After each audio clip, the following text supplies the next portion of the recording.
merci de m'accueillir, hein. Toujours très content de transmettre. Moi, je suis chrétien, hein. Donc je crois que le meilleur nous est donné par le Christ et que le meilleur est à venir, pour autant qu'on le choisit, qu'on le rechoisit, à la fois d'un point de vue social, d'un point de vue spirituel, d'un point de vue éthique. À nous de passer vraiment par la porte étroite, et après, on va de l'avant, hein, en suivant celui qui est le chemin, la vérité et la vie, notre Seigneur Jésus-Christ. Ouais. On est dans une société qui change très vite, qui déconstruit les murs de l'apparence et qui nous invite à une authenticité spirituelle, voilà, de choisir le Christ. Sans moi, vous ne pouvez rien faire. Sous-entendu, avec moi, vous pouvez tout faire. Avec le Christ, on peut tout faire, hein.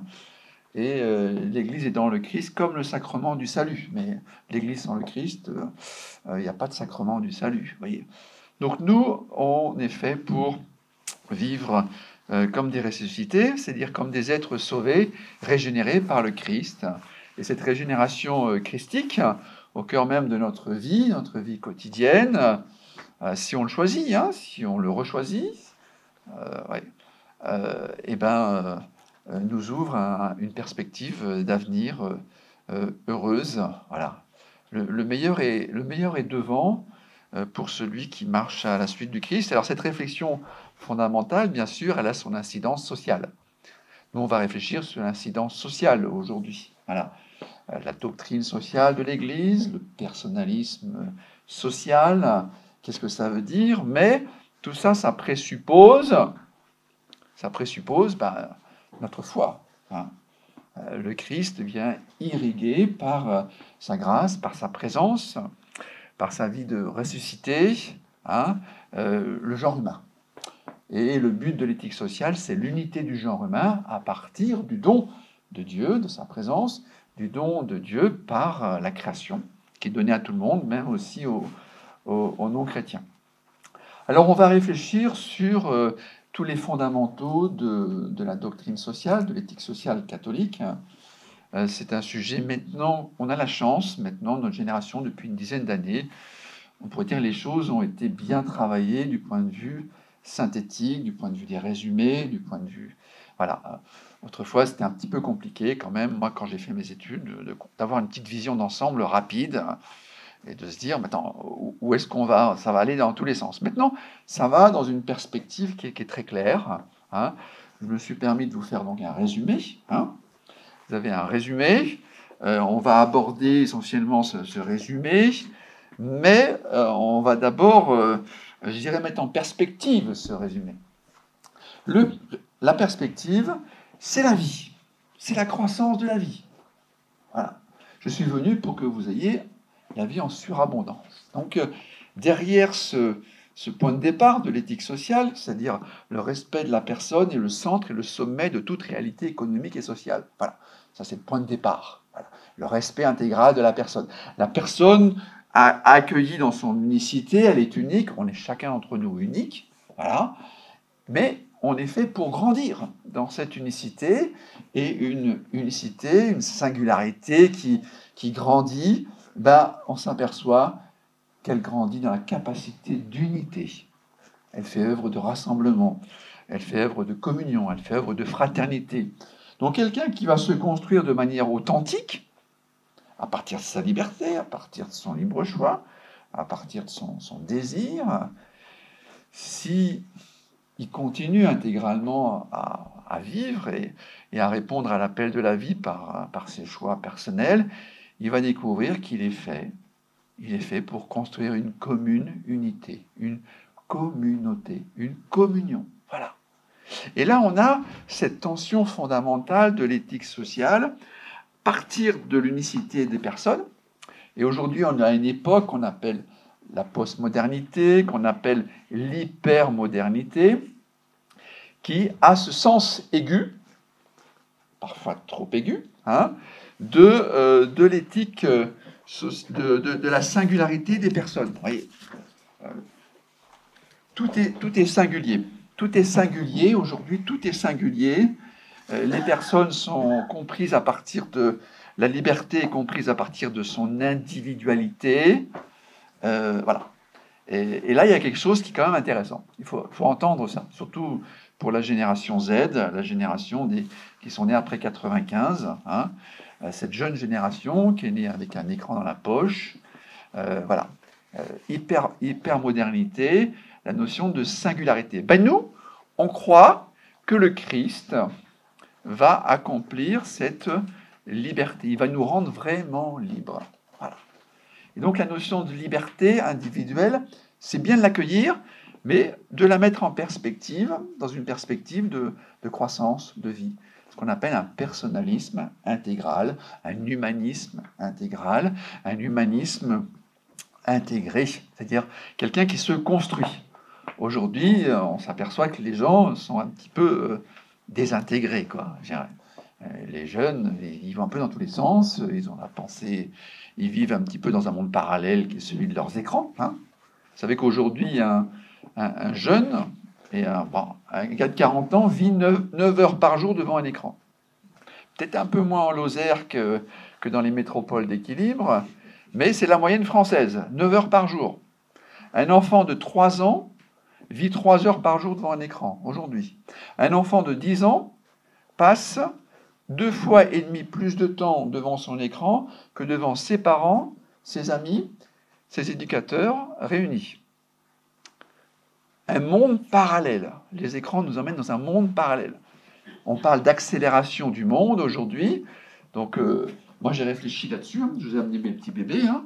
Comme disait Montaigne, on fait soit des livres, soit des enfants. Moi, je fais des livres. Voilà. Je vous promets, je n'ai pas d'enfants à droite, à gauche. Si ce n'est des bouquins, voilà, l'hyperconnexion.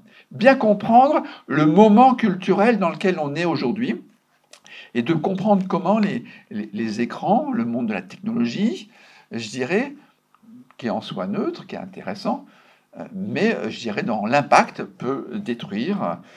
Voilà, donc là, moi, je travaille là-dessus. Et l'antidote, c'est ce livre. C'est comment devenir vraiment soi-même. Voilà. Comment la foi chrétienne, les présupposés de la doctrine sociale de l'Église, nous aident à une construction intégrale de la personne. C'est ça que le monde attend des chrétiens. Si nous, on ne leur vend pas, on ne leur annonce pas que la foi chrétienne, c'est la foi qui rend le plus libre, on ne sera pas crédible. On ne sera pas crédible. Jésus-Christ nous rend libres.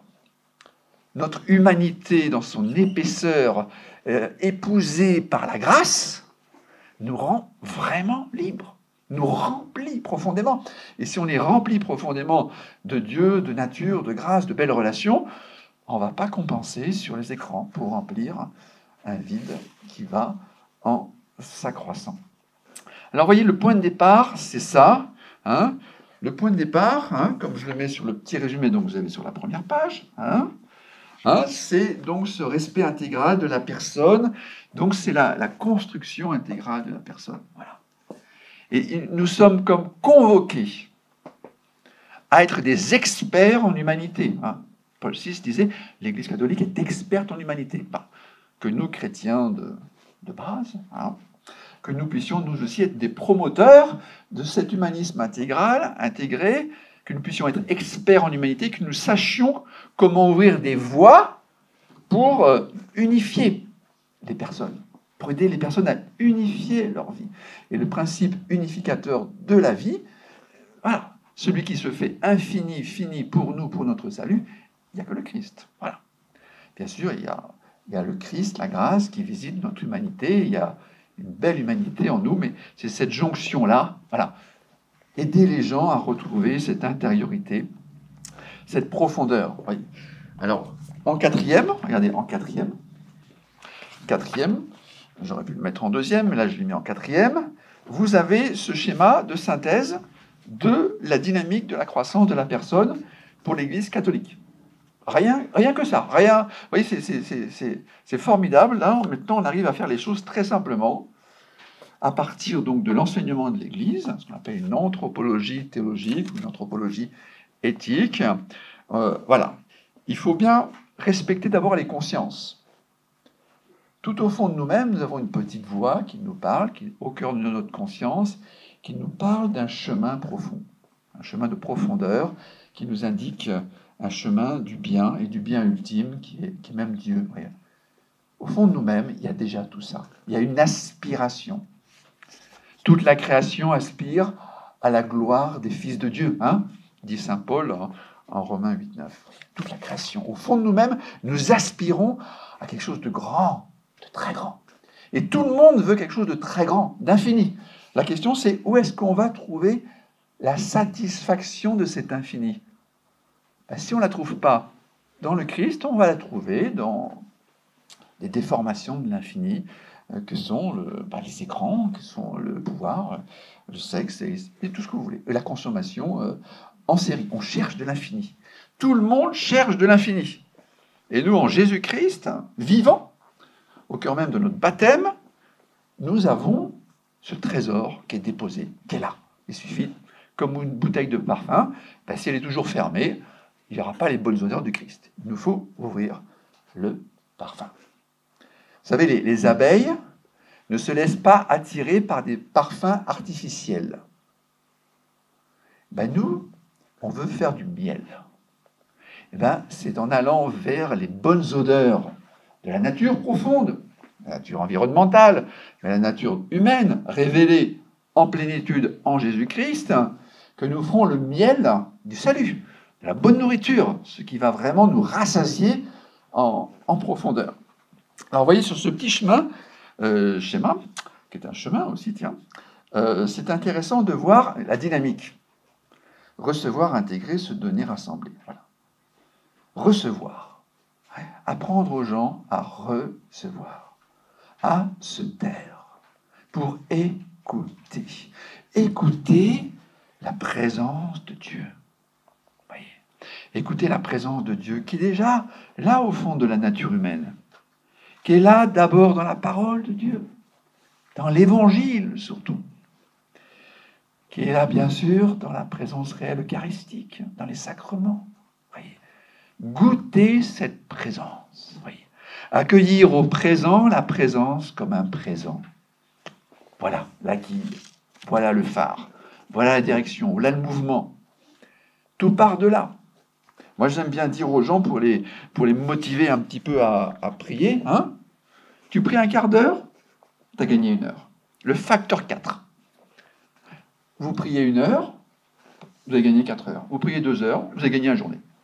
En sens de clarté, de lucidité, de hiérarchisation des places, de disproportion des problèmes et proportion des vrais problèmes, la prière, comme une algue sèche qu'on remet dans l'eau, elle redevient légère très vite. Nous sommes des algues sèches qui cherchons l'eau en dehors de l'eau. Ben non, il suffit de remettre l'eau dans l'eau, l'algue sèche dans l'eau. Et on a tous fait joujou à la plage, hein, avec notre petit seau quand on était petit, hein, je pense, hein, un petit peu. Et bien, voyez, on remet l'algue sèche dans l'eau. Et incroyable, l'algue sèche redevient légère. Nous sommes faits pour l'eau de la grâce. Nous sommes faits pour l'eau de la prière. C'est tout, c'est pas plus compliqué que ça. Plus nous prions, plus notre vie devient simple. Moi, je peux vous dire ça aussi, bien sûr, de témoignage. Hein. À 21 ans, j'ai décidé d'aller à la messe tous les jours. Et voilà, je dirais, 2/3 de mes problèmes ont disparu en l'espace d'1 an, à peu près. Parce que les choses deviennent claires, se simplifient, voyez, se simplifient, elles s'unifient. Donc, prenons du temps, gagnons du temps en perdant du temps en présence de Dieu. Voilà. Et là, on a gagné. Voilà. À l'accélération du monde autour de nous, nous pouvons appuyer sur l'accélérateur de la prière et les choses deviendront de plus en plus simples, vous voyez, unifiées. La question de la crédibilité de notre foi, aujourd'hui, c'est notre capacité à rendre les gens heureux, à les unifier. Les gens sont divisés en raison d'un rythme de vie qui est lourd, hein, qui est fatigant. En projection, il y a des inquiétudes. Les gens, se coupant de Dieu, ils vivent l'angoisse du pécheur. Hein. Et puis, en menant des expériences multiples et diverses, forcément, ils se dispersent en croyant se divertir, etc. Bon, l'intériorité. Et l'intériorité nous conduit à la spiritualité, et la spiritualité nous conduit à la mystique, c'est-à-dire à la présence réelle. La présence réelle. Dieu veut se révéler immédiatement à nous. Et on est fait pour cette connexion-là. C'est ça. Le salut, c'est ça. Être connecté à la réalité vivante du Christ. Voilà. Et plus nous prions, plus ça va. Alors, si on reçoit cette présence-là, ben on va s'unifier d'eux. On va s'unifier dans son jeu, dans ses besoins, dans son autodétermination, dans sa liberté. Vous voyez, la grâce va habiter la nature et va redonner à l'algue sèche que l'on est sa légèreté, sa fragilité aussi, et sa beauté. Voilà. Et troisième étape, lorsque la personne, vous voyez, retrouve cet axe, cette unité intérieure, comme le dit le Concile Vatican II, elle se trouve elle-même en se donnant gratuitement, en sortant de soi, dit le pape François. Vous voyez, aller aux périphéries. Voyez, mais on va aux périphéries, on sort de soi, que si d'abord on est bien en soi, avec la présence du Christ. Voilà, se donner soi-même de manière désintéressée. En latin, on dit sincère, sincerum donum, un don sincère, un don sans mélange. Voilà, sans mélange, comme le bon miel, sans mélange. Voilà, se donner, et lorsque l'on se donne vraiment, notre joie, c'est de voir autour de nous l'unité se faire. La joie des parents, des grands-parents, c'est de voir les couples et les familles rester unis et se fortifier dans l'unité. Même chose pour un modérateur. À Ussel, c'est comme ça qu'on les appelle. Hein. Il paraît qu'il n'y a plus de curé en Lozère. Il n'y a que des modérateurs. Mais un modérateur, il est là pour modérer, il est là pour rassembler. Et notre joie fraternelle, c'est de nous reconnaître frères et sœurs les uns des autres, parce qu'ensemble, on est unis à même père. Et c'est pas plus compliqué que ça. La devise républicaine, elle est pas mal, mais comme elle a coupé la tête du père, elle a plus sa source. Vous voyez, notre source, elle est spirituelle. C'est la présence de Dieu révélée en Jésus-Christ. Donc c'est l'unité.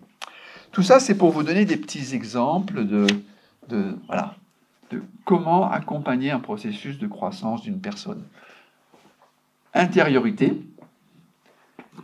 permettre à la personne de s'affirmer dans sa singularité, l'inviter à se donner, et après, à être facteur d'unité. Voilà 4 lieux faciles à entendre et qui sont comme liés les uns aux autres. Capacité de faire de l'unité. Voilà. L'unicité de la personne s'accomplit dans sa capacité à promouvoir de l'unité. En langage papal, hein, Pape François, c'est la culture de la rencontre. C'est l'unité réconciliée, ou l'unité diversifiée, différenciée, dans une fraternité de plus en plus diffuse. On voit ce que ça veut dire une vraie fraternité. C'est qu'on appartient à une même famille avec une même paternité qui nous rassemble. Voilà. Et cette paternité, pour nous, il y a aussi la maternité, c'est l'Église. Voilà, c'est l'Église. Alors voilà pour notre point de départ, vous voyez, le respect intégral de la personne. La personne se trouve elle-même dans le don de soi. Alors maintenant, on va voir les leviers, la sève. Qu'est-ce qui va mettre en mouvement ça? Voilà. Alors, ce qui met en mouvement ça, c'est bien sûr la compréhension renouvelée de la personne, la personne qui se trouve elle-même dans le Christ. Vous voyez, le Christ est le don de la vie fondamentale, car c'est en lui que tout a été créé pour que tout trouve en lui son accomplissement. Donc si nous voulons vraiment dire aux gens, voilà, tu veux être heureux, tu veux accomplir ta vie, vous voyez, le pape vient de déclarer docteur de l'Église qui... Quel est le dernier docteur de l'Église? C'est Saint Irénée. Il y a un mois. Comme ça, un petit décret. Hop, en fin de journée, allez, docteur de l'Église, Saint Irénée. Et Saint Irénée, il dit exactement ce que je viens de dire. Il dit, le Christ est l'achèvement de notre être, et l'accomplissement de notre être. Et plus on se rapproche du Christ, plus, comme l'algue sèche remise dans l'eau, plus notre vie s'unifie. C'est pas plus compliqué que ça. Voilà. Je suis la résurrection et la vie. Je suis le pain de vie. Voilà. Je suis le chemin, la vérité et la vie. Voilà. Sans moi, vous ne pouvez rien faire. Avec moi, vous pouvez tout faire. Voilà. Le Christ. Voilà. Communication, révélation de cette présence du Christ qui nous donne, qui révèle, comme dit l'enseignement de l'Église, la plénitude de l'homme à lui-même. Plus nous vivons en présence du Christ, voilà. Et ça, les gens, ils ont besoin d'entendre ça. Ils ont envie d'entendre ça. Montre-moi quel est l'effet de ta foi sur la construction de la vie personnelle. Ouais, je te dis, c'est comme l'algue sèche qu'on remet dans l'eau et boum, elle redevient légère. Ah bon. À nous de trouver les mots des disciples missionnaires pour, je dirais, pour rendre vivant, bien sûr, mais en amont, à nous de le goûter, de goûter cette joie. Voilà. Voilà, c'est comme Saint Vincent de Paul disait, ben moi je prie 1 heure avant de commencer la journée. Ah bon? Et on lui dit, mais quand tu as une journée vraiment, vraiment chargée, qu'est-ce que tu fais, Saint Vincent? Ah ben je prie 2 heures dans ce cas-là. Voyez, il faut renverser nos logiques.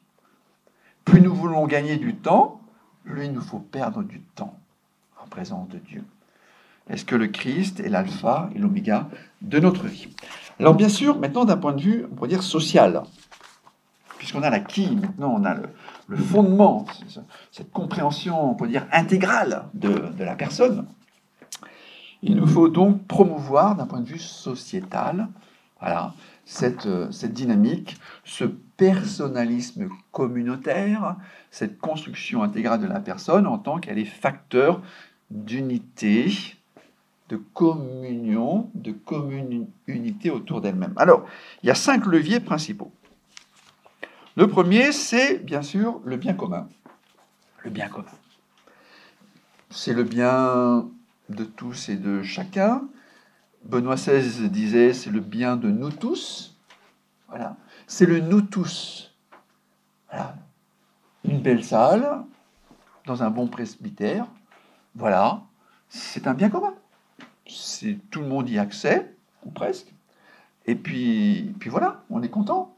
Voilà, on sent que ça nous appartient comme une église. On sent que on est chez nous. C'est le bien de nous tous. Voyez. Alors on distingue, pour ceux qui veulent des distinctions, avec la volonté générale et l'intérêt général. L'intérêt général, c'est l'équilibre des intérêts particuliers. Le libéralisme au plan politique est construit plutôt sur l'intérêt général. C'est pas la même chose que le bien commun. La République, au sens de Rousseau, qui est construit, une société qui est construite sous un contrat, voilà, délègue à des représentants la compréhension de la volonté générale. Mais avec le problème pour la République, française aussi, c'est qu'il n'y a rien au-dessus de la volonté générale. Et on l'a bien vérifié dans ces 10 dernières années, par la position notamment du Conseil constitutionnel, qui a dit sur chaque question sociétale importante, ben non, la volonté générale est représentée par le Parlement. Donc, comme en rugby, on a botté en touche. Vous savez ce que c'est que botter en touche. Voilà. À Brive, voilà. On joue au rugby aussi. Voilà. Il n'y a rien au-dessus de la volonté générale dans une république. Voilà. Alors, il aurait pu puiser dans ce qu'on appelle les principes généraux du droit ou les principes fondamentaux. Il n'a pas voulu. Voilà. Le bien commun, bien de nous tous. Voyez, ce bien de nous tous. Voyez. Et ce premier bien de nous tous dont on se rappelle crûment ces jours-ci, c'est la paix. C'est la paix, vous savez.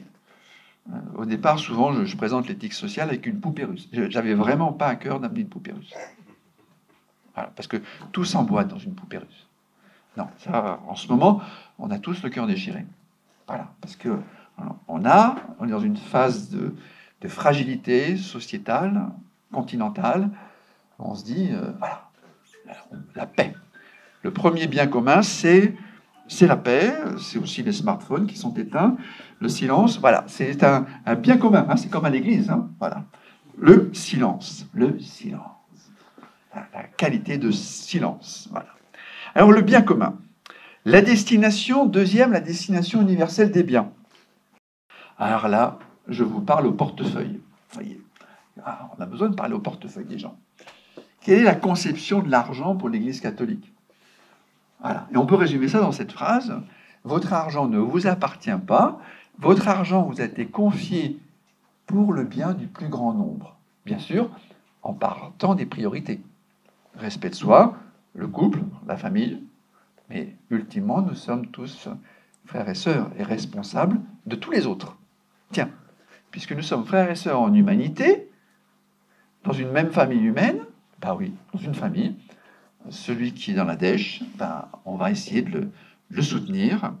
Et en ce moment, il y a des très belles solidarités qui se mettent en œuvre pour accueillir les migrants, ukrainiens notamment. Vous voyez, destination universelle des biens. Un jour, il y a un monsieur qui est multimilliardaire, canadien, et qui fait sa crise de la quarantaine. Il va pas bien. 40 ans. Ça arrive. À 40 ans, on a un petit blues. On est à la moitié de sa vie, on a une petite berce énergétique, physiquement. On se dit, bah, il y a un basculement qui se fait, on fait des petites relectures, on est plus ou moins fier de soi, etc. Et donc là, il y a un basculement, et pas mal de gens, même parfois, changent de travail. Et même d'ailleurs, parfois, ils changent d'épouse, de mari. Ben, une crise. Au plan fondamental, une crise, c'est une étape de changement et de jugement. Changement, jugement. C'est un acte de vérité. On se regarde en vérité. Alors ce monsieur, sa femme lui dit, mon chéri, depuis que tu es petit, bah, tu as mangé ta yaourt avec des cuillères en or. Bah oui, tu as mangé ta yaourt avec des cuillères en or. Il faut maintenant que tu apprennes à regarder le monde de bas en haut. Et voilà ce qu'une épouse intelligente prescrit à son mari. Elle lui dit, ben, mon chéri, maintenant il faut que tu passes quelques mois en bidonville. Et il obéit à sa femme. C'est magnifique, il obéit à sa femme. Et il part en bidonville. Et au bout de quelques mois en bidonville, il retrouve la pêche. Moi, j'ai vécu en bidonville. Vraiment, là, j'étais au Mali il y a quelques mois, là. Oh, que ça fait du bien de regarder à nouveau le monde de bas en haut. Voilà. On est dans la merde, matériellement, mais avec des gens formidables autour de soi. Voilà. Oh, ça reproportionne les problèmes. En fin de compte, on a peu de problèmes. Voilà, on a peu de problèmes fondamentaux. Quand on a la paix, quand on a la sécurité, quand on a de quoi manger, dormir, on est au paradis. Au regard de ces 1 milliard de personnes aujourd'hui qui ont des problèmes d'eau et qui ont des problèmes de nourriture. Voilà. Alors, ce monsieur-là, il va dans le bidonville, il retrouve un petit peu, voilà, comme au fond de la piscine, il rebondit, il remonte là, et il se dit, oh, question incongrue, où est la PDG des bidonvilles dans le monde? Alors, où est-ce qu'il va? Il va à Calcutta, il va rencontrer Mère Teresa à Calcutta. Il arrive, moi j'ai déjà été à Calcutta, travailler avec les sœurs de la charité, et c'est très facile, hein. Vous avez le blues, vous prenez l'avion, vous allez à Calcutta, et vous allez travailler. Moi j'ai travaillé, je n'avais pas le blues à l'époque, j'avais amené une quinzaine de jeunes là-bas, et puis la sœur, je dis, ouais, je voudrais vous aider, mon père, voilà, là. Et donc la sœur, elle me donne, ben voilà, on a trouvé ce monsieur dans la poubelle ce matin, la moitié de son corps est mangé par les vers, vous m'enlevez tous les vers et on se retrouve ce soir. D'accord, bon. J'étais un petit challenge là. Et à la fin de la journée, elle me dit, mon père, vraiment, vous savez pas vous y faire. Vous n'allez pas assez vite, hein? Il faut enlever tous les vers de terre. Elle te prend le monsieur, elle te lave au Karcher, et puis ça va un peu plus vite que moi, j'avais peur de faire mal au monsieur. Elle me dit, vous savez, celui-là, c'est la 4e fois qu'on le ramasse dans la rue. Et là, jusqu'où va la charité? Alors, ce monsieur, il va à Caligat. Caligat, c'est le mouroir des Sœurs de la Charité à Calcutta. Et Mère Teresa lui dit, tu vas nettoyer les mourants. Tu vas les nettoyer. Tu vas les laver, tu vas les aimer comme ça, en les touchant et en les lavant. Ils vont mourir dans quelques semaines. Comme ça, voilà, ils vont mourir de manière propre, digne. Et au bout de quelques semaines, Mère Teresa lui dit, viens voir toi. Elle le regarde droit dans les yeux et elle lui dit, tu n'as qu'un problème dans la vie. Alors là, il tremble. Oui, tu n'as qu'un problème dans la vie. Quand vous avez un saint qui va vous parler avec une parole d'autorité, qui vous dit ton problème, ça va être ça, Il sent son corps qui vibre de l'intérieur. Et elle lui dit cette phrase, « Ton argent n'est pas à toi. Ton argent t'a été confié pour le bien du plus grand nombre. » Voilà. Il est milliardaire. Hein. Cette parole le libère, comme saint Paul qui va à Damas. « Pourquoi me persécutes-tu » Il retrouve son équilibre. Et l'algue sèche, tac, dans l'eau. Ah, ça y est. Il sort de sa petite torpeur psychologique. Et en une dizaine d'années, il va faire les choses à fond. Il va d'abord passer un doctorat en éthique sociale. Et ensuite, il va appliquer, en même temps, il va appliquer ça à sa multinationale. Il va appliquer toutes les mesures clés de l'éthique sociale, notamment 3 choses. Il va faire que chaque salarié est un parrain dans l'entreprise caché qui est là pour le faire réussir. Vous voyez, donc ça développe toute une culture interne de bienveillance. Tiens, il y a des gens ici qui sont là pour moi, pour que je grandisse. Deuxième chose, il va créer dans son entreprise des salles de silence pour que les gens dans le monde du travail puissent retrouver leur intériorité, leur désir profond, et pour ceux qui sont croyants, se mettre en présence du Seigneur. Et troisième chose, il va inviter à toutes les équipes de travail de faire une semaine par an. Il s'organise pour aider les plus pauvres. Il s'organise. Voilà. Un chef renouvelé, eh ben, renouvelle son... Voilà. Moi, je suis conseiller régional des chefs d'entreprise pour la région de Toulouse. La semaine prochaine, on a la Convention nationale des chefs d'entreprise chrétiens qui va se passer au Havre avec plus de 2000 chefs d'entreprise. Voilà. Et c'est important d'accompagner ces chefs d'entreprise parce que quand un chef d'entreprise, une tête change, c'est comme un modérateur ou un curé qui se convertit pour la 3e fois, hein, et ben ça rejaillit sur la communauté. Nous sommes aussi notre propre modérateur. Oui, mais on attend la 4e fois, quoi. Hein. Voilà ce que je veux dire. Vous voyez, nous sommes faits pour nous régénérer, et en nous régénérant, nous régénérons les autres. Voilà. Voilà.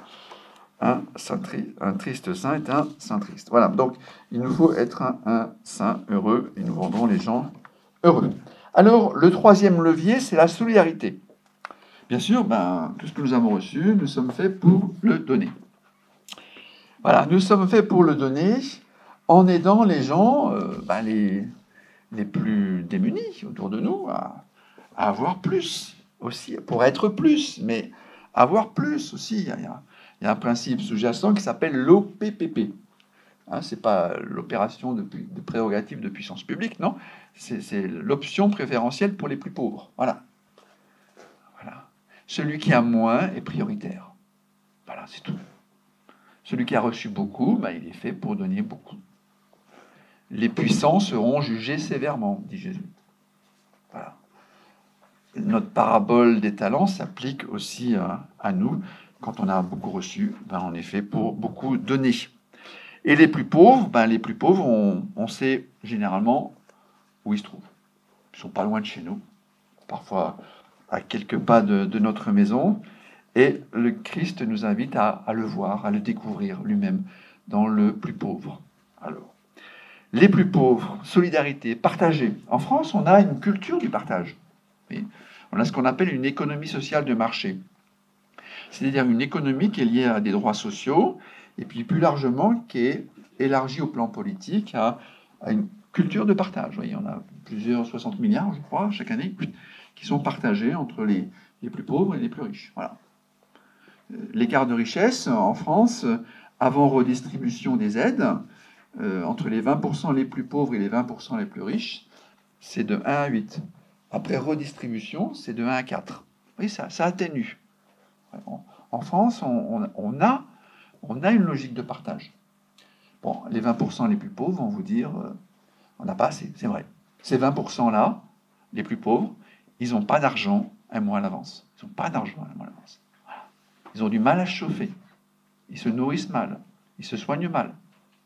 Ces 20%-là, vous voyez, c'est le terreau, bien sûr, des gilets jaunes dont on a fait tous l'expérience ces dernières années. Mais d'un point de vue, vous voyez, légitime de revendication sociale, il y a quelque chose d'intéressant.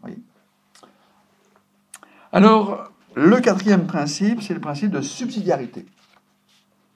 Le principe de subsidiarité, c'est éviter d'être trop contrôlant, de faire confiance aux initiatives, de faire confiance aux initiatives des laïcs, faire confiance aux initiatives qui partent finalement de la grâce baptismale pour nous chrétiens. La semaine dernière, j'étais à Rome avec le pape. Il y avait un magnifique colloque international sur le sacerdoce. On était 500. Il y avait d'ailleurs votre évêque qui était là. C'était très intéressant. Et le pape nous a bien refait prendre conscience que lorsqu'on parle de sacerdoce, bien sûr, ce n'est pas une question de curé. Le sacerdoce, c'est d'abord l'unique sacerdoce, c'est le sacerdoce du Christ, qui se décline en deux sacerdoces, le sacerdoce ministériel et le sacerdoce baptismal. Donc vous aussi, vous êtes des prêtres. Vous aussi, vous êtes des rois, vous êtes des prophètes. Mais particulièrement, pour les laïcs, c'est à travers l'éthique sociale que va s'exercer ce sacerdoce, cette royauté et cette dimension prophétique. C'est en s'engageant dans les réalités sociales, puisque les laïcs se sanctifient à travers les réalités temporelles. C'est leur vocation, principalement. Voilà. Mais ces deux sacerdoces sont ordonnés l'un à l'autre, au service l'un à l'autre. L'un qui va représenter, qui va rendre présent, l'autre qui va inviter à se trouver soi-même dans l'engagement et dans ce qu'on appelle un sacrifice spirituel. Oui, la messe, c'est ça. C'est le prêtre en présent, l'unique prêtre qui est le Christ, qui s'offre là, parce qu'il s'offre dans l'offrande des laïcs qui offrent dans un sacrifice spirituel leur vie au Seigneur. Voilà, c'est ça la messe. Et là, il y a quelque chose d'offrande qui répond à l'offrande. La personne se trouve elle-même dans l'offrande, dans le don d'elle-même. Voyez, tout se unifie. Alors la subsidiarité, c'est de faire confiance à ces libertés, à la base, au cœur de notre existence, de cette capacité d'avoir des initiatives. Et comme dit François de Sales dans son traité sur la vie dévote, c'est faire confiance aux inspirations qui en nous. Nous avons de très belles inspirations. Alors bien sûr, on a aussi des mauvaises inspirations. Mais plus nous prions, plus nous accueillons les belles inspirations. Et nous accueillons la force pour accomplir ces belles inspirations. Croyons que Dieu nous inspire. Et bien sûr, on va pas avancer tout seul, on va avancer avec d'autres. On a besoin de confronter ces idées, ces désirs, ces aspirations, ces inspirations à d'autres. C'est le rôle de discernement que va jouer l'Église. Nous sommes faits donc pour aller de l'avant. Parce que nous sommes des baptisés et que nous avons le trésor des trésors. Le plus grand jour de la vie d'un pape, c'est son baptême. Ouvrons le parfum. Ne laissons pas ce parfum fermé dans un placard. Oui, je suis baptisé. Ouais, le placard. C'est beaucoup de parfum. Ouais, mais si tu... Voilà. Mettons-nous ce bon parfum du Christ et rendons-le sensible pour les autres. Voilà. En libérant ce parfum. Et en nous donnant. Voilà. Et en ayant de l'audace. En ayant de l'audace. De proposer, de faire des pas. D'aller. C'est ce que veut dire le pape par aller aux périphéries. C'est-à-dire sortir de nos habitudes. Avoir de l'audace. Pour aller sur des terrains nouveaux. Des rencontres nouvelles, des personnes nouvelles, des projets nouveaux, des réflexions nouvelles, des relations nouvelles, voilà. Aller de l'avant. J'aime beaucoup sa phrase, une de ses phrases clés. La vie nous apprend que tout problème a sa solution. L'important, c'est d'aller de l'avant. Avancer en présence du Seigneur. Et pour avancer, il faut marcher. Il faut marcher. Il faut faire poser des pas, des petites audaces. Alors, le dernier principe, c'est le principe de participation. Chacun est digne et riche d'apporter sa part à la richesse d'une entreprise, d'une vie en société, en s'engageant personnellement. Voilà. Nous sommes tous dignes d'apporter notre part. L'unité, elle se construit à partir de l'apport, de la part de chacun. Dans une famille où il y a des ados, où il y a des petits, Ben, les ados, ils parlent tout le temps. Et par exemple, à une table familiale, et les deux oiseaux, là, les 15, 16, 17 ans, là, ils se chamaillent, ils s'agressent, voilà, ils s'agressent. Et dans le petit coin, il y a le papa qui voit que la fille, la petite fille pleure. Voilà, la petite fille pleure. Alors le papa se tourne vers la petite fille qui pleure, hein, et lui dit, mais ma chérie, mais pourquoi tu, euh, pourquoi tu pleures? Ah, les deux oiseaux là, les deux ados là, ils ont coupé les cheveux de ma poupée. Ah bon? Vous avez coupé les cheveux de la poupée de la petite sœur? Et vous voyez comme elle est triste. Très bien, le papa qui dit, c'est bien, mercredi, vous allez aller au magasin des cadeaux, et puis vous allez lui acheter sur votre argent de poche 2 poupées, une chacun. Ouais, c'est pas juste, c'est comme ça. C'est comme ça. C'est juste. Voilà. Regardez, sinon votre petite sœur, elle parle pas à table. Elle est triste, elle est dans son coin. Vous lui avez coupé les ailes. Elle est triste. Oui, mais elle vient tout le temps de notre chambre, elle nous dérange. C'est votre petite sœur, elle est petite. Voilà, aimez-la, comme elle est petite. Aimez-la. Voilà.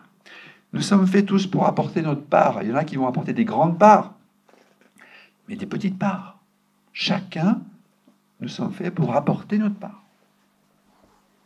Il n'y a pas, on se dit, ben, moi je vais déléguer la part par l'autre. L'autre, il m'a l'air très bien, lui, il est bien là. Lui il va gérer les affaires. Voilà. Non, non. Apportons notre part. Le bol de la veuve, c'est du prix au Seigneur. Si nous ne donnons pas notre bol personnel, ben, nous perdons. Et comme le dit un beau proverbe hindou, ce que tu donnes, tu le gardes, ce que tu gardes, tu le perds. Voilà. Donnons. Donnons vraiment les trésors qui sont en nous. Parfois, c'est des petits trésors, mais ils ont beaucoup de prix aux yeux du Seigneur. Alors, à ces 5 principes, alors, je résume. Le principe fondamental, c'est le respect intégral de la personne. On a vu qu'à travers l'anthropologie de l'Église, la personne se construit dans la présence de Dieu, en recevant le don de la vie, en s'affirmant dans le don de la vie, en se donnant elle-même aux autres, et en vérifiant qu'est-ce qu'elle donne, construit l'unité. À ce principe fondamental va se déployer en 5 perspectives: le bien commun, la destination universelle des biens, la solidarité, la subsidiarité et la participation. Alors, il y a des attitudes complémentaires à ces principes fondamentaux. C'est d'abord le principe de la justice. Rendre à chacun ce qui lui est dû. Voilà. En termes, c'est vrai, d'argent, en termes de reconnaissance surtout. Rendre à chacun ce qui lui est dû. Voilà. Ce qui lui est dû pour vivre dignement. Voilà. Rendre à chacun ce qui lui est dû. Oui. La justice sociale. L'injustice sociale, ça génère la violence sociale. La justice sociale, c'est ce qui permet à tout le monde de vivre dignement. Et dignement, c'est à minima, c'est la question du logement, ne pas être écrasé par la question du logement. Voilà. Et c'est de pouvoir se former, former la jeunesse. Se former, continuer à se former, bien sûr, en pouvant manger. Ouais. Et dans une dynamique de formation, de transformation, d'avenir. Celui qui n'a pas de logement, qui ne peut pas aussi manger et qui ne peut pas s'ouvrir à la nouveauté, culturellement, intellectuellement, ben, il n'avance pas. Il se replie sur lui-même devant ses écrans. Donc là, la justice.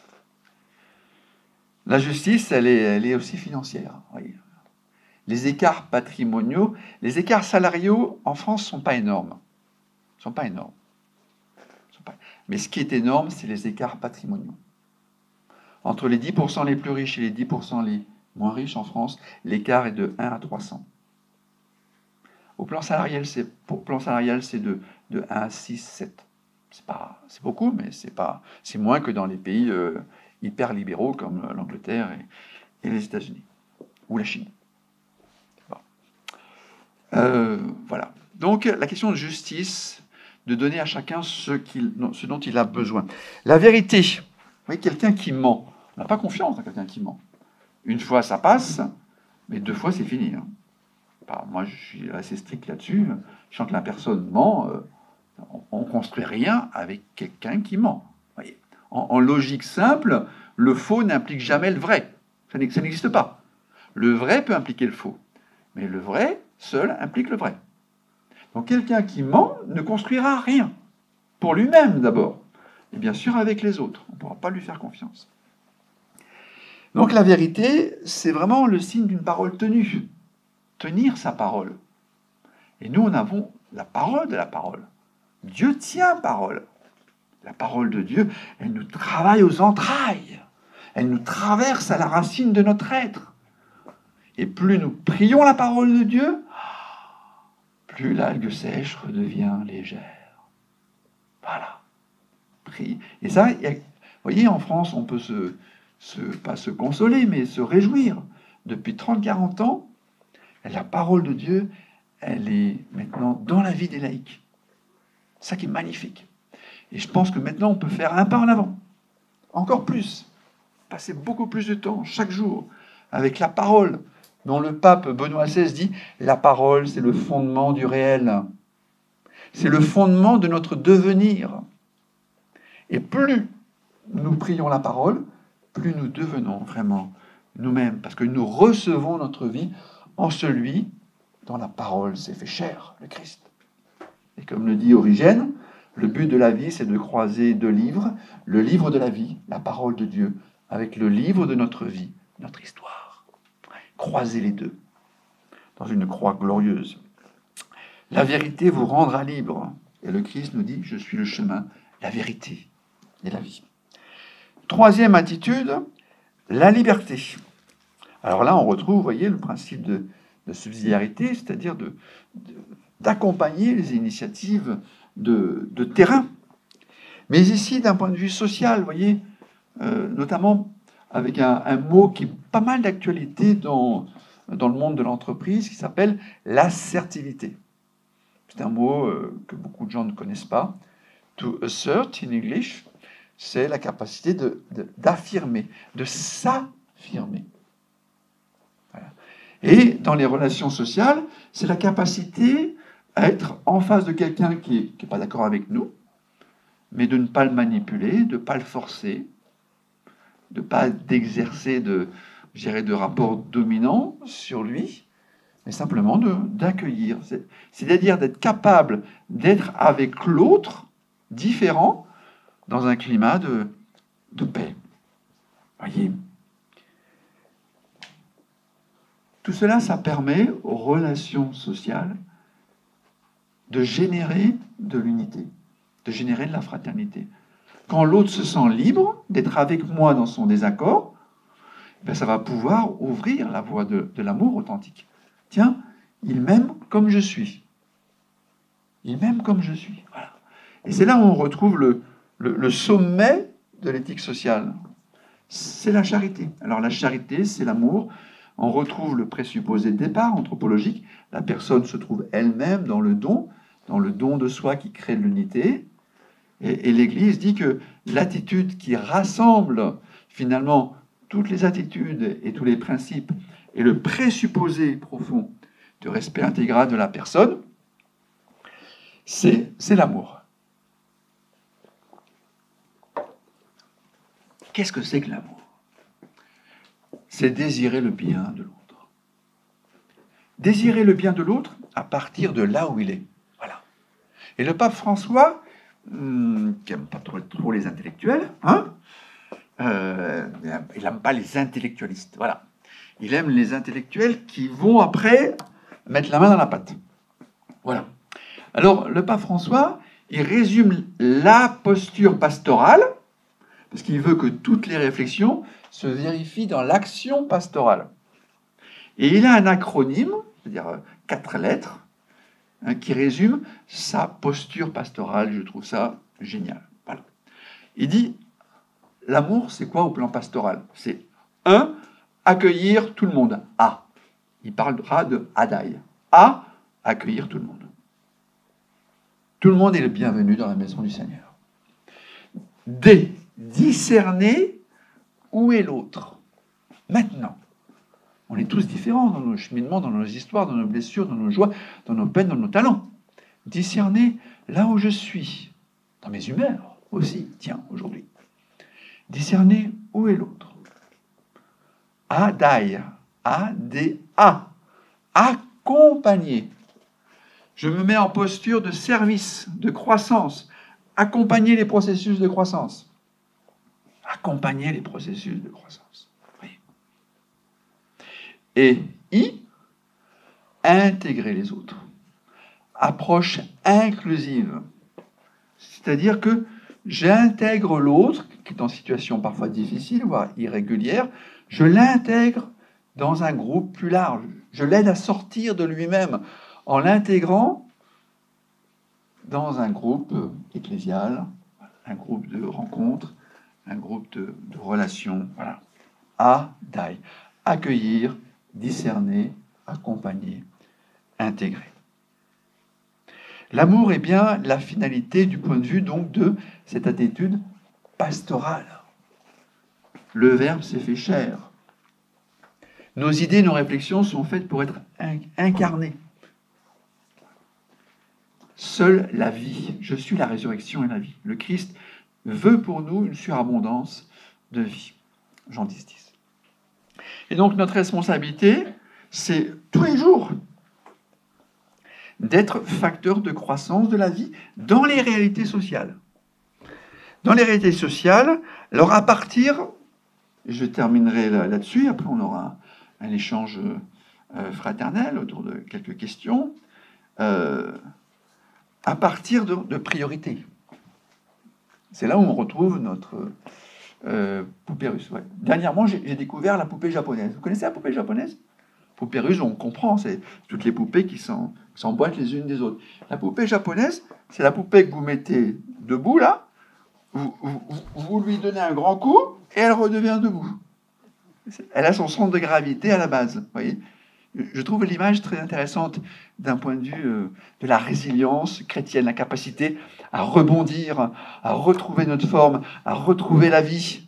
Hein, le Christ nous donne, si on l'a bien à la base, on revient droit. Si on a bien la doctrine sociale dans le cœur et dans la tête, la vie sociale devient simple. Parce qu'elle est dans son élément. Elle est dans son élément. Alors, l'ordre, on peut dire organique, l'ordre prioritaire, quelles sont les priorités ? D'abord, le respect intégral de la personne. Ensuite, le couple, la famille élargie. Ensuite, le travail. Ensuite, l'économie au sens large. Ensuite, le politique, qui est au service de la société civile et de l'économie et des relations internationales. Voilà. Et ensuite, vous avez deux domaines transversaux, prioritaires pour l'Église catholique, qui vont être la paix civile en France. On l'a bien vu, hein, lorsque les Gilets jaunes ont attaqué les Champs-Élysées. Là, au niveau du pouvoir en France, il y a eu quelques heures de fragilité. Non. La première responsabilité du pouvoir politique, c'est la paix sociale. C'est la paix civile. Et bien sûr, c'est être acteur de paix au plan international. Voilà. C'est pour ça que l'Europe, là, s'est magnifiquement resserrée dans l'unité pour prendre des positions très, très claires afin de marquer leur opposition claire à l'invasion de l'Ukraine. Il y a des limites qu'il ne faut pas franchir. Voilà. Et aujourd'hui, il y a un autre domaine transversal, c'est celui de la maison commune, c'est la question de l'écologie. Avec les questions écologiques qui sont brûlantes. Voilà. Quelle maison commune nous préparons pour les générations futures avec 4 degrés en plus ? Le monde avec 4 degrés en plus, c'est pas simplement 4 degrés en plus en été. Ça a des effets de chaîne sur tout l'équilibre écologique global. Voilà. Alors, aujourd'hui, par exemple, prenons une question d'actualité brûlante. On peut parler de l'écologie, Et là, vous pouvez prendre le deuxième page verso sur les écrans, le monde de la technologie. C'est deux questions que j'ai pas mal travaillées. Voilà. Donc, voilà, puisqu'il y a des gens à la radio qui vont nous écouter, hein, on va leur dire les livres intéressants à lire. Il y a 4 livres intéressants à lire. Si vous voulez développer l'éthique sociale, tout est résumé là, dans ce livre. Mieux vivre ensemble dans un monde en crise. Si vous voulez comprendre la croissance intégrale de la personne, comment devenir vraiment soi-même, itinéraire d'un développement personnel chrétien, vous avez ce livre, vous voyez, avec cette image faite par Hildegard de Bingen, hein, le dernier docteur féminin de l'Église. Vous voyez cet homme régénéré par les forces de la vie. Voilà. Devenir vraiment soi-même, aux éditions des Béatitudes, de Tanguy Marie Pouliken, c'est-à-dire Bibi, c'était moi.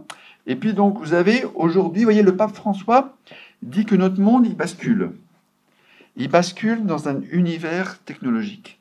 Il appelle ça le paradigme technocratique. Le cœur de la civilisation classique, qui était centré sur la valeur du bien, est remplacé progressivement par la puissance de la technologie. Vous voyez, on remplace la valeur du bien par une recherche de puissance. Mais là, ça pose des vrais problèmes civilisationnels. Voilà. Donc l'ouvrage, Tanguy Marie Pouliken, Fascination des nouvelles technologies et transhumanistes. On répond en 115 questions à toutes les questions relatives aux nouvelles technologies. Et puis le dernier, dont je vais parler rapidement, hyperconnecté et libre, c'est-à-dire la question des écrans. Voilà. Parce que là, ça nous concerne de manière très, très concrète. Voilà. Les écrans, comme le disait Jean d'Ormesson, c'est ce qui fait écran. C'est logique. C'est ce qui fait écran réel. C'est ce qui nous emmène dans un monde parallèle. Et le monde parallèle, il est virtuel, il n'est pas réel. Ce qui est réel, c'est de se rencontrer, c'est d'être ensemble, c'est de faire fraternité, c'est de manger ensemble. Voilà, de bien manger. Alors, dans ce petit schéma, vous avez donc la dynamique de la déconstruction de la personne à partir des écrans. Parce qu'aujourd'hui, un Français, en moyenne, passe la moitié de son temps, chaque jour, devant un écran. La moitié de son temps, chaque jour, devant un écran. Est-ce que c'est ça qu'on veut? Est-ce que c'est ça qu'on choisit? Alors vous allez me dire, on n'a pas le choix. On a le choix de choisir. On a le choix de... Voilà. En tout cas, on a le choix de choisir ce qu'on peut, au moins. Qu'est-ce qu'on peut vraiment? Voilà. Alors les écrans, quand ils sont au centre de la vie, ils suscitent en nous une culture de la fascination. Ils attirent. Voilà. Ils dispersent notre esprit. Ils nous emmènent dans une zone superficielle de nous-mêmes, c'est-à-dire dans le monde des réactions, des émotions, des passions, avec les conséquences que ça peut avoir en termes d'addiction, d'isolement, de quête de rapidité, vous voyez, où on préfère l'utile au bien.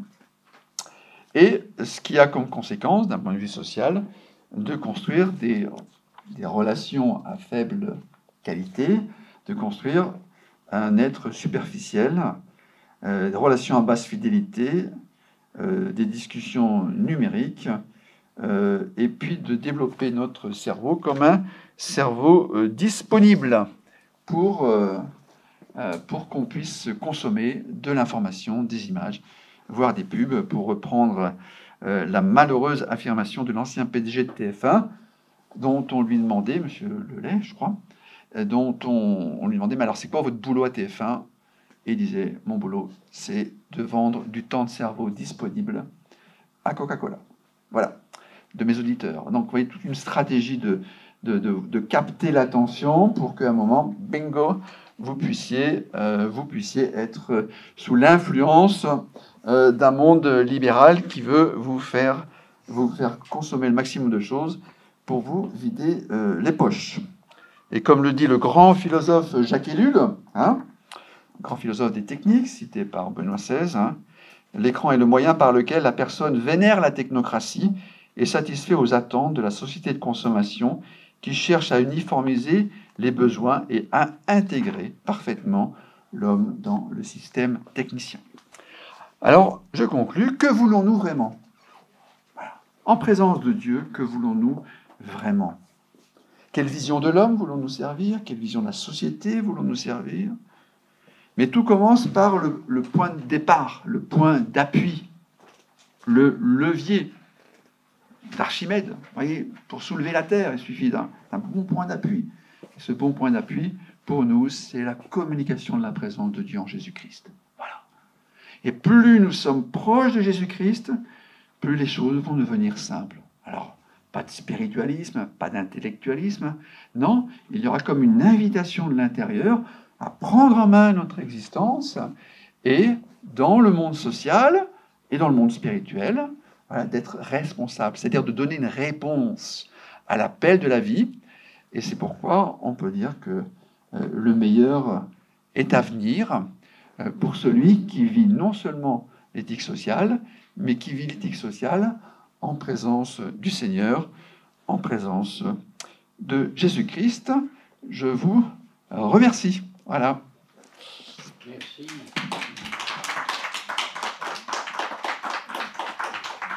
Alors on va discuter un peu. Hein, Très bien, très bien. hein, on a 20 minutes pour discuter. Puis après, à 1h30, on arrête. Hein. Voilà, si vous voulez revenir sur un point particulier, vous avez tous les résumés là. Hein. Hein, tous les petits résumés, vous les avez. Hein. Ah, il y en a un que je n'ai pas développé, vous voyez, c'est le texte de Benoît XVI. Regardez, en italique, à la fin du texte, vous avez cette audace du pape Benoît XVI qui dit que dans les relations marchandes, le principe de la gratuité et la logique du don doivent trouver leur place à l'intérieur de l'activité économique.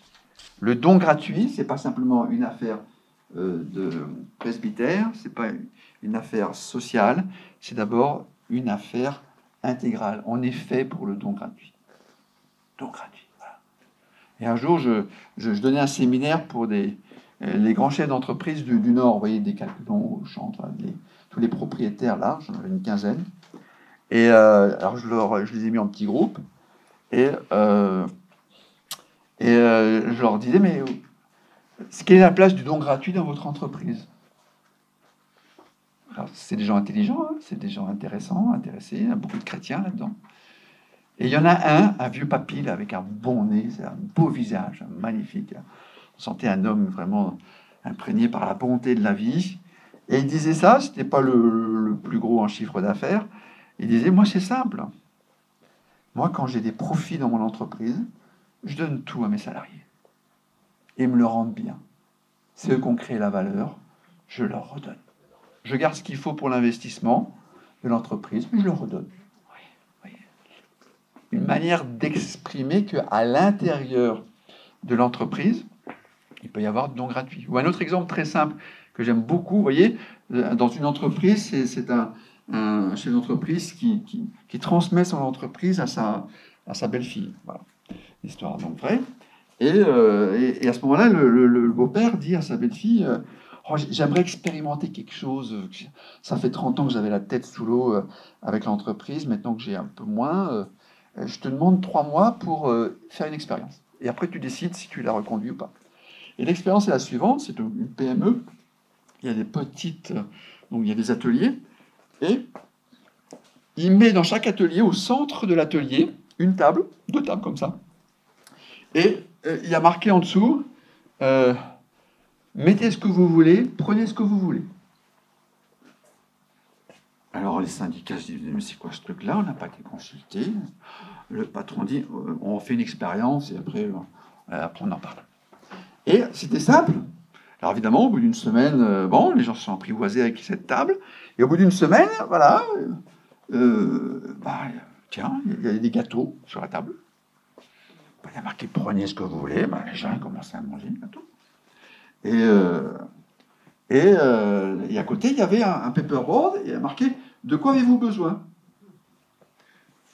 Et divisé en deux, de quoi j'ai besoin? Qu'est-ce que je peux proposer?